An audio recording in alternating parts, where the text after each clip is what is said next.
Welcome to the Vibroacoustic Therapy Masterclass podcast series. I'm Kate Kunkel, co-founder of this series and founder of the Vibroacoustic Therapy Practitioner Certification Program. My two experts today are graduates of the program, and I couldn't be more excited to share what they've accomplished in the past 2 years with vibroacoustic therapy.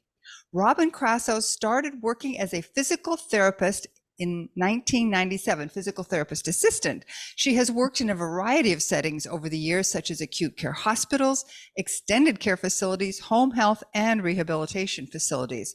For the past 25 years, she's worked with children in a school-based setting with her colleague and our second guest, Christine Kiser.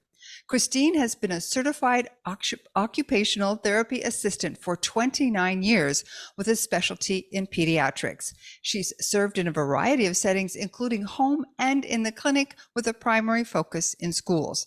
Together, Robin and Christine are co-founders of All About MME, Mindful Motor Enrichment, and developed a multi-sensory environment program for schools in which they integrate the use of VAT to enhance the multisensory experience of staff and students.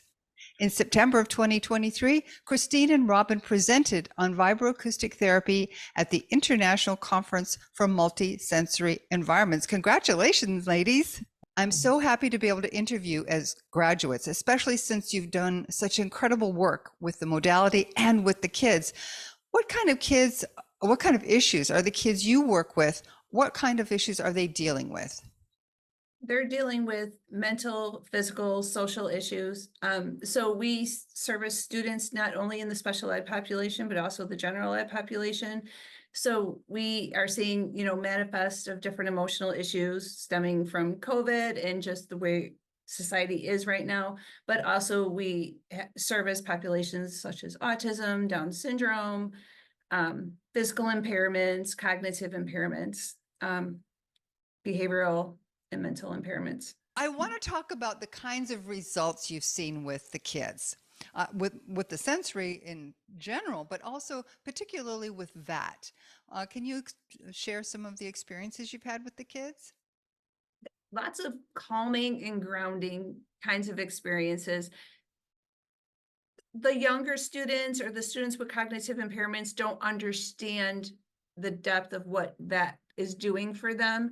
But we do have students who are older or those who are in our behavior support program who have the ability to understand what we're trying to explain to them at a surface level, what it's doing for their body.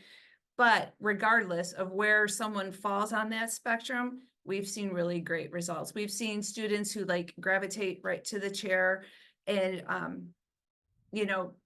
some might ask for it to get turned up. Some, like one student in particular, he would just get into the chair and get into his zone and he puts his hands behind his head and he's just chill.